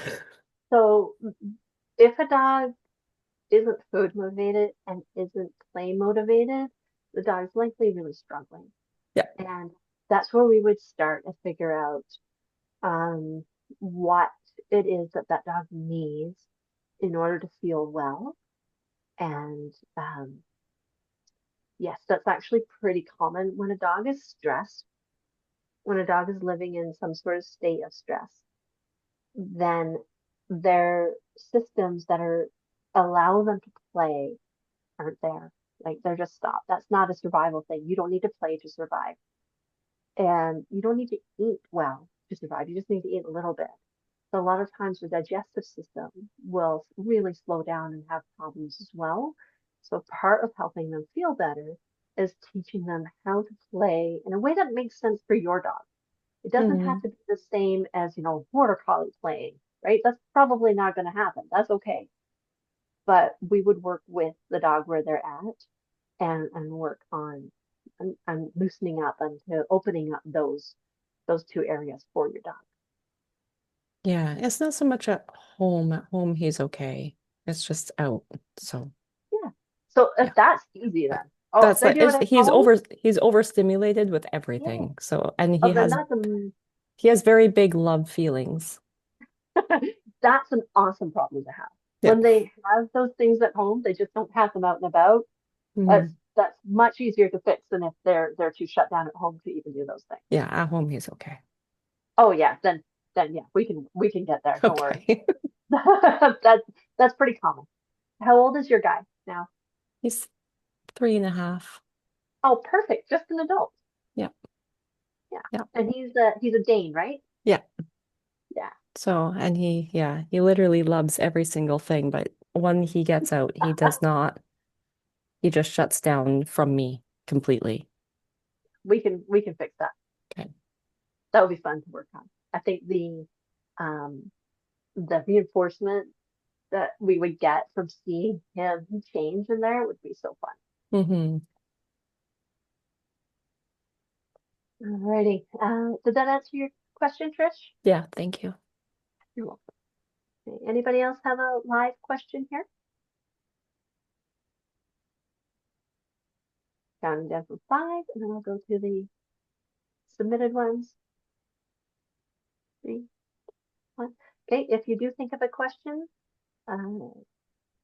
don't hesitate to bring it up in between the questions that we're going through on the screen. Alrighty. I just copied and pasted so you get the whole context that I got for the question. I'm hoping you can give some suggestions on how to keep or stop my dog from barking at night. At times I might hear something that I assume is making her bark, but other times I don't hear anything. And I'm sure she must, though, or smell or sense something that she can't pick up. If you have any suggestions to help remedy this, it would be greatly appreciated. If our dogs are barking at night, and there isn't like a legit reason that's very obvious, a sleeping dog who's doing well should sleep through little noises. If they're not, the dog's hypervigilant and likely not getting quality sleep. So I would look at that dog's big picture. First thing I would think is there any pain? A lot of dogs with arthritis or a bum knee or a bad tooth won't sleep well at night. And so that's one thing I would look at. The next thing I would say is the dog comfortable at night? Where we live right now, it's winter. So a lot of us have our houses too warm. Well, not too warm for us. We have our houses warm, But if you have an Akita, a Pyrenees, a Golden Retriever, a lot of these fluffy dogs are too hot, really just too hot. So do they have a comfortable, appropriate place to sleep? Maybe they need a fan. Maybe if they're in a crate, we take some of the bedding out so that they can either be on a bed or off a bed. We're going to look at those types of things. Maybe the dog would benefit from being in a crate and having less freedom to reset those patterns. Not permanently necessarily, just to help them reset those sleep patterns.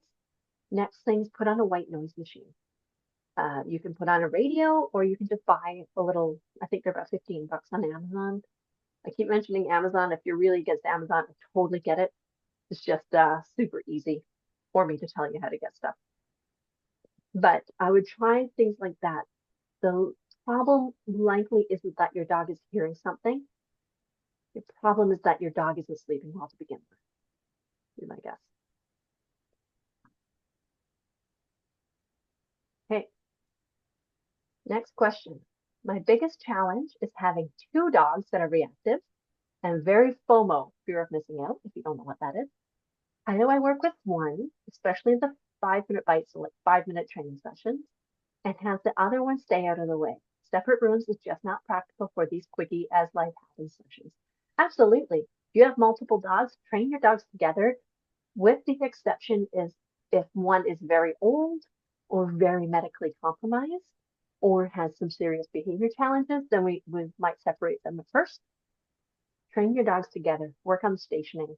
So we are going to teach our dogs to each sit or lie on a bed or station, couch, dog bed, your fancy dog trainer, you might have a climb or a keto board.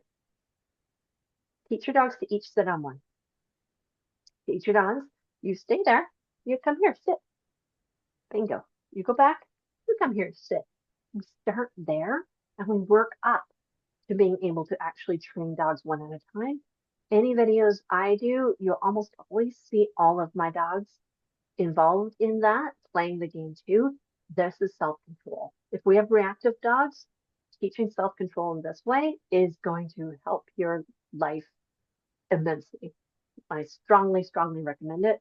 I do not recommend separating your dogs to train unless you have those extenuating circumstances. Station training, station training, station training. If anyone else here has multiple dogs, really make that a priority. It's amazing. And it teaches them so many skills without actually leaving your living room. Okay, next question. I have a shelter adopted Siberian Husky. At the shelter as a volunteer, I walked him for a couple of weeks and he was fine around other people and dogs and not reactive.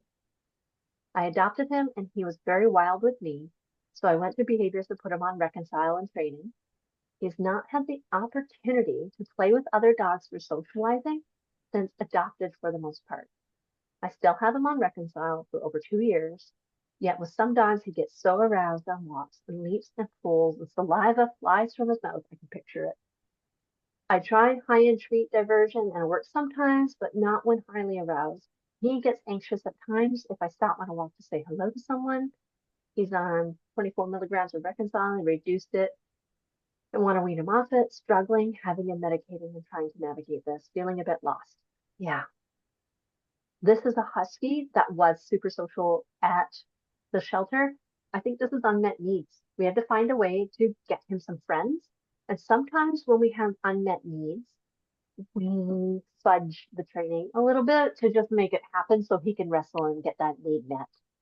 Sometimes it's not going to happen in order to try to train it to be calm if there's an unmet need.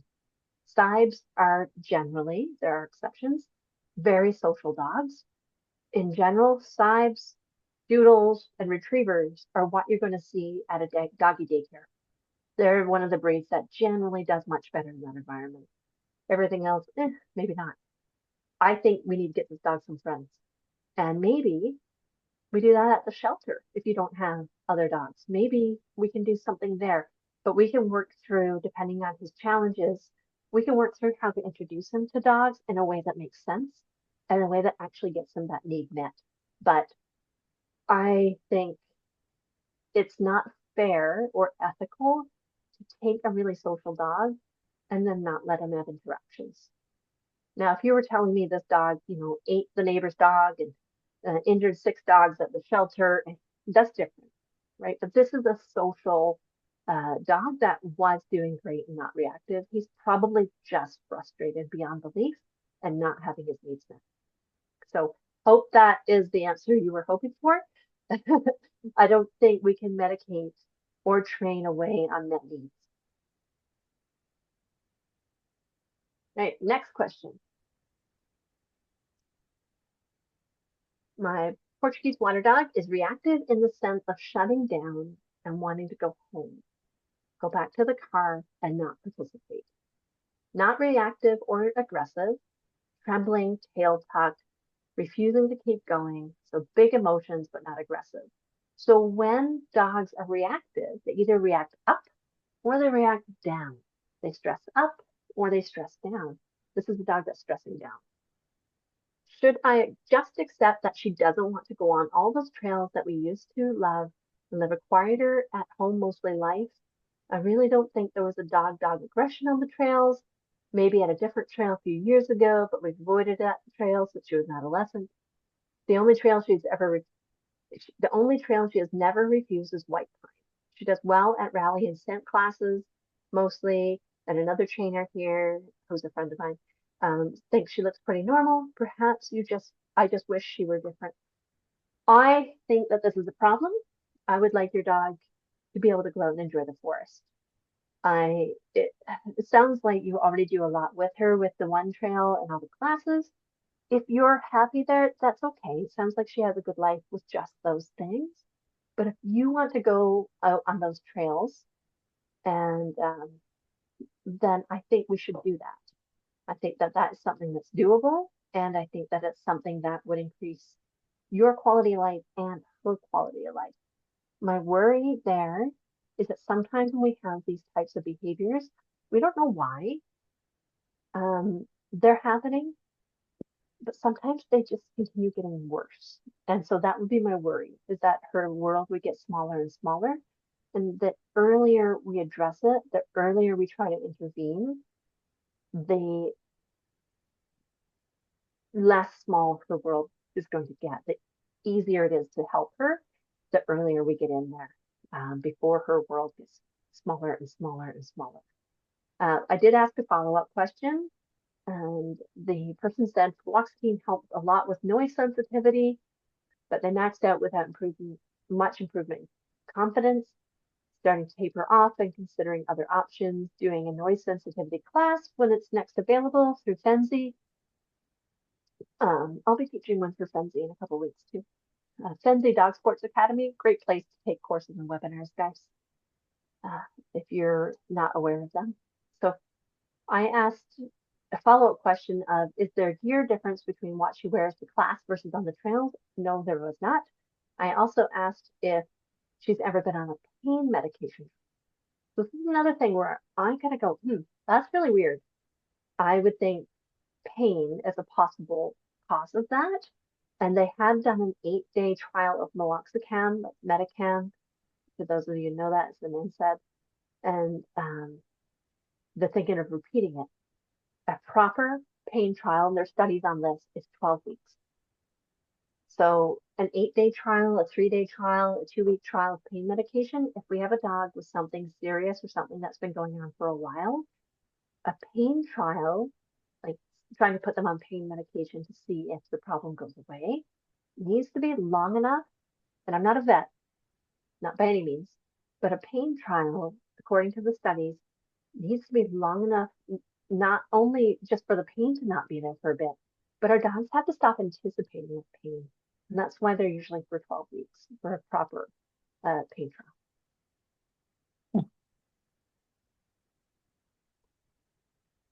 Okay. Next question. My puppy gets very excited to see people, and while it's adorable, it's not desirable for him to jump around and up. Help! I love this one. So, our question would be, why is this puppy getting so excited?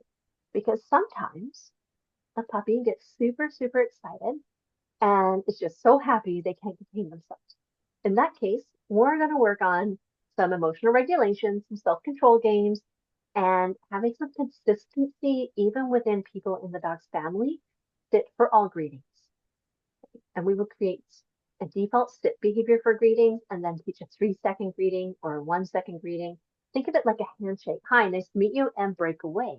Whereas most puppy greetings are, hi, nice to meet you. Oh my God, I love you. We're best friends now. Do you want to have a sleepover? Oh my God, I love you so much. I go to pee myself, right? So a lot of puppy greetings are much too long to set them up for success. But away from the greetings, we actually have to teach them self-control games, impulse control games, some emotional regulation games before we put them in front of somebody to say hi to.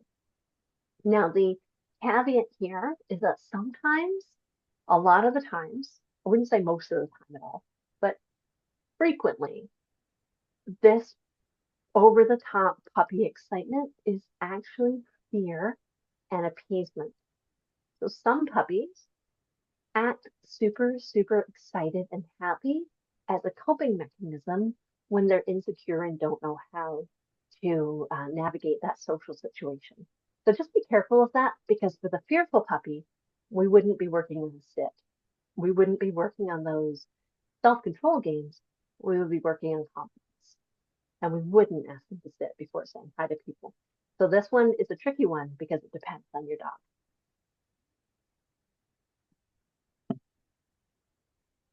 Next question. Okay. My question would be around building confidence and reducing anxiety in dogs. My rescue dogs have never struggled with this. I got a sport bred puppy at the end of COVID who was amazing, but somewhere around a year old, he started to struggle with confidence. Common. That's when puberty hits. And then last year, 3-year-old, that's when social maturity hits. After I was home for a significant period recovering from surgery, he started having bad anxiety when I went back to work. Yeah, that was a really sensitive time for him when he was just coming into adulthood.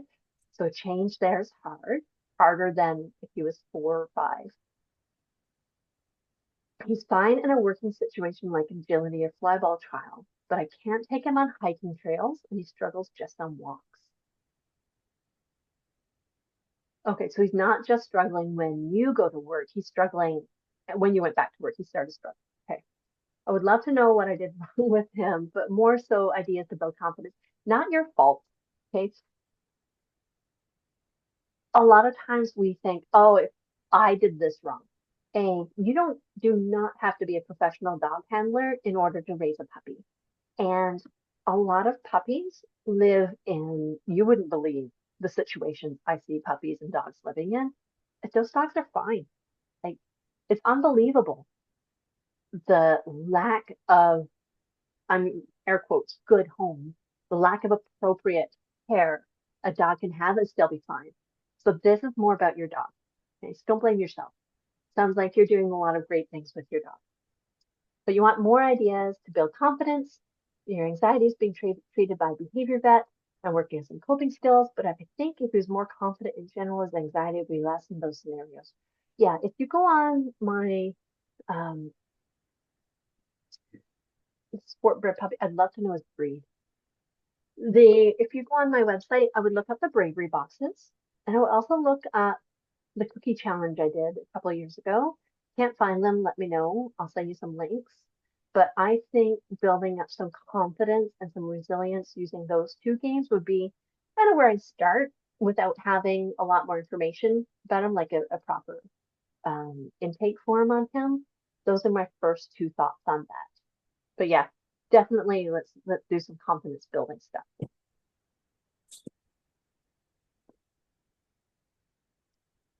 Okay, next one. This is a long one. Sorry, the text is so small, but I wanted to fit it in because there's a lot of information here. I've recently adopted a rescue. She is an 11-year-old Australian Kelpie who has lived her life on a farm. I don't think she's ever been walked on a lead before, and she has been quite overwhelmed with her new environment in suburbia. Yeah, those herding dogs, a Kelpie, for anyone who's not sure what that is, it's kind of like a sensitive border collie from Australia, kind of. A little herding dog from Australia. I'm taking things very slowly, letting her decompress and get used to all the new sights, smells, and sounds. She's pretty sensitive and very affectionate and easy to love. Good. I decided after 4 weeks it was time to start lead training. It was going well until a dog reacted behind a fence, and she also reacted and lost all concentration and then totally shut down. Yeah, her little world's been turned right upside down. She does react to some female dogs, yeah, standard herding dog. I went back to basics in our yard where she's perfect, no distractions. When there are other dogs in her sight, she really pulls and isn't interested in treats at all, and it's hard to break her focus. My question is, am I starting her training too soon and asking for too much? Perhaps I should give her more time. Question. Taking her for a walk seems like a sensory overload as she's so alert and easily distracted and isn't interested in treats, balls, or toys. I thought I was adopting a senior girl who'll be ready to enjoy her retirement, but Dixie is so fit and healthy and very active, certainly not ready to slow down. She's a challenge to walk, but it's improving every day. So a lot to unpack there. I would work on a question about the dogs. Is something I would ask yourself. Like, do you have dog friends with her? Is she dog social? Is she afraid of dogs? Does she want those dogs to go away? If she's dog social, I would try to get her some friends. Maybe not wrestling at 11. She might not want that. She might like some chase games. Try to get her some dog friends if she's social, and then get them to go on walks with you so she can have her own little therapy dog. That would be step one. If she's afraid of dogs, or if she is territorial and wants those dogs to go away and that's why she's reacting, then obviously that's not the path we would take.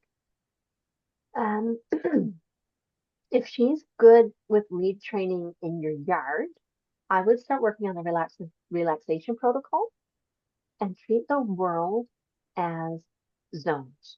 So if she can walk on a lead, and I would use probably a 10-foot leash if that's legal in your area, wherever you live, 10 to 12 foot, and give her a little bit more. Kelpies generally like to flank when they're stressed. And if we keep them on a 6-foot leash, that can create a lot of stress. We want her to be able to arc and trot a little bit. But if she can do loose leash walking and relaxation protocol in your yard, then I would say, however you would get to the street, if it's from the house, can she do that by the front door? If it's from the yard through a gate, can she do it by the gate? Can she do it with the gate or the door open? Can she do that on the other side of the gate? Go back in the house. Okay, maybe go out, drink your tea. Now, can we do that on the other side of the gate? Can we do it halfway down the block? Come back, again in front of the gate, back inside. Oh, good. That's amazing. Done for the day. Then it would be, can we do it outside the gate, halfway down the block, all the way down the block, back halfway down the block, and work back. So we would create it as zones. With an 11-year-old farm dog who is specifically bred to be hypervigilant, we have to go really slowly. Or I would put her in the car, drive her out to the country if that's accessible to you, or a sniff spot or something like that. So you can just take her to a less stimulating place to take her for adventures. Lucky dog to have found you. I'm a sucker for the oldies. Okay, next question. My 3-year-old hears the next door neighbor's dogs bark, and he thinks he has to run to the back door and bark at them. He can be outside, and a neighbor's dog 3 houses down can bark, and he runs to the fence thinking he needs to respond to them. I asked a follow-up question. I wanted to know what breed he was, if he's a protection breed, for instance. But he is a 3-year-old golden retriever, and they also have a 10 and 12-year-old golden retriever. The 10 and 3-year-olds set each other off. If one barks, the other has to join in. Oh my, he's barking. I don't know what he's barking about, but I better bark also. That was the reply when I asked about some details there. So I would ask myself a few things. 3-year-old dog, you have 3 dogs. Are you providing this 3-year-old with lots of mental stimulation? Is he being mentally challenged on a daily basis? How is he having to use his brain? If he's not being mentally stimulated enough, he's going to find himself a job, period. And this seems like a good enough job to me. The other thing I would do is station training with them. Really work on, everybody sits on a bed. The 12-year-old, if he's a little older, maybe he can just chew a bone on his bed. He might not want me to play. And work on that station training like we talked about before. Everybody stay. You stay there. You come off. Can you sit? You spin in a circle back to your bed. Everyone gets cookies. Oh, your turn. Off you come. Can you sit? Can you down? Can you spin in a circle back to your bed? Teaching him how to have some self-control even when the other dog's doing fine things. That would be a plan. And then recall work. Lots of recall work. Some dogs are very protective. And if he alerts, he needs to be told, good boy, amazing, come over here, come lie down. Thanks for letting me know that the neighbors are being murdered. Sorry, but you're off duty now. So depending on a few things there, those are the approaches I would take for him. I love that you have 3 golden retrievers. Your house must be so happy. Hey, another 3-year-old golden retriever. This is a different one. My 3-year-old golden retriever is very high energy and has a hard time calming himself down when people come to the house to visit. He wants to jump up and greet them, or he will roll over on his back and whine and cry with excitement. This is stereotypical, right? The attention-demanding behavior continues when the guests sit down with putting his head in their laps or using his front leg to paw at them. I've tried tossing treats to the ground when people come in, but it seems to get him more amped up. Yeah, most Goldens get pretty amped up when you introduce food. I've tried having him on a leash, but he tries to pull me over to the visitors. I've tried putting him in his crate with a Kong until the visitors have been there a bit and then letting him out. But the anticipation of seeing new people is so high that the over-the-top excitement is too much. I'm hoping you have a suggestion for a routine we can follow to make visitors coming over a little less exciting for Hank and less stressful for me. Great name. So Hank, again, I would ask yourself the question, similar with the other 3-year-old Golden, is he being mentally stimulated? Are we giving him mental challenges on a daily basis? And of course, exercise. Sounds like he's very high energy, so you are likely exercising him in any case, but make sure those 2 things are being met. And then I would teach him lots of self-control exercises away from visitors. I would teach him self-control exercises with yourself and anybody in your family, with food, with toys. I would work self-control exercises with him until he can do them in his sleep and he thinks they're just a great way to play life. Then I would do the training him on a leash when people come over. When you let him say hi, oh, you might even tether him or crate him in the same room, depending on what your situation is. If he's pulling you over, he can't say hi until he's calm, and then we give him 2 to 3 seconds and come back and calm and relax again. So you might need a tether, and instead of taking him to the people come to him until you have the skills so that he's not going to pull you over. I hope that helps. But I love these are good problems to have. I know it's annoying, I know it's overwhelming, and it's really frustrating, but this is something that can be fixed. Okay, Juliet, next question. Do you have any views on how the gut biome affects big feelings? We hear a lot about the gut-brain axis. Absolutely. If the gut is out of whack, your dog is more likely to have anxiety. Going to have way less neurotransmitters like serotonin. The body, if the stomach isn't well, the body won't be well, the brain won't be well. We won't have the ability to regulate moods or emotions. And yeah, that's a big deal. So when we have an anxious dog, it's kind of like the chicken or the egg. Does the anxiety cause the gut issues? Does the gut issues cause the anxiety? And you can get in this circle and a vicious cycle there. So it's important to address both the big feelings and the gut issues at the same time. I'm not a vet by any means. I have 0 veterinary training, but all the studies out there, there's lots of free access or cheap access to lots of studies out there about how the gut and our emotions are connected. And last question, how do big feelings change with age? They change a lot. Will our big feelings dogs grow out of big feelings? Probably not. But when the dogs are adolescents, that like 8 months to 2.5 years, depending on the breed of the dog, they struggle with regulating emotions. So big feelings that maybe we have an insecure dog puppy, as they turn into an adolescent, those big feelings might come out bigger or more aggressive or more shut down or more, fight or flight style than they did as a puppy. And then keep in mind, if a dog rehearses something a lot, that becomes habit. With training, though, to manage those behaviors and hopefully to help change and help teach our dogs how to handle the big feelings, as adults, it's much easier for their brains to regulate emotions, providing they haven't been rehearsing those over the top behaviors all through adolescence. And as a dog gets older, like senior age, they are likely to have chronic, arthritis or tummy issues, or more likely to get a soft tissue injury if they're older. So then we can see the big feelings come back again because of that low-grade chronic pain or the dog feeling infirm. And we want to make sure we get some medical management on board if that's the case. Talk to your vet about pain trials or what might be going on for your dog if their big feelings are getting bigger into their senior years. All right, that is it. Thank you. The link for Dream Dog is at the bottom. If you're interested, or if you can't find it, shoot me an email. If you're on my email list, you've probably seen more links to it than is possible to lose.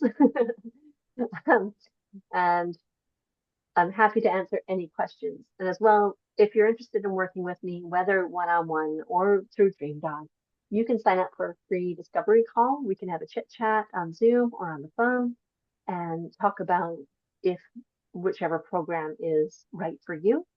And if you have any questions that you want to have answered, feel free to do that or send me an email. Any other questions before we wrap up?